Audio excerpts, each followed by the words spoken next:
រៀបចំធ្វើតេស្តលេងឈុត Micro M Music តម្លៃត្រឹមតែ$28ជូនអតិថិជនយើងនៅខាងខេត្តកំពតគឺជាអតិថិជនចាស់ដែលគាត់បានធ្លាប់ដាក់កម្មង់ជាមួយនៅភេទបាសហើយឥឡូវគាត់ដាក់កម្មង់ជាមួយនៅ Megaphone ជាមួយឈុតដែល Megaphone នេះគឺស្រូបចង្អែបានដល់ទៅ80ម៉ែត្រឡើងហើយប្រភេទប្រើថ្មសាកបងប្រើអស់គឺចំណេញមែនតើគឺយើងសាក់ថ្មនៅពីក្រោមនេះស្រូបល្អហើយរូបរាងស្អាតទេនេះគឺម៉ូដឆ្នាំ2026 Blood Plus Standard អាមេរិកដែលមាន model M19 ស៊េរីថ្មីរូបរាងស្អាតមែនតើបងចាហើយគឺខាងក្នុងនេះគឺយើងមានជាមួយនឹងកងការពីល្អិតធ្លាក់ហើយនឹងខ្សែសាកហើយនៅលើ Megaphone នេះគឺមានជាមួយនឹងប៊ូតុងសេរីសលេងតឡើងសេរីឡើងចុះបាននៅខាងក្រោមនេះណាចាឥឡូវយើងធ្វើតេស្តសលេងផ្ទាល់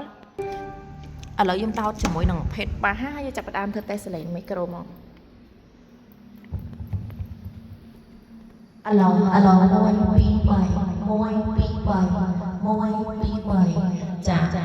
សលេងគឺស្រូបច្បាស់ល្អមែនតើអញ្ចឹងតម្លៃគឺកាន់តែពិសេសទៀតចាំបងនៅភ្នំពេញអាចធ្វើតេស្តសលេងនៅទីតាំងហាងផ្ទាល់ទីតាំងហាងគឺនៅលើផ្លូវហាណូយទៅមុខធនាគារជាតិ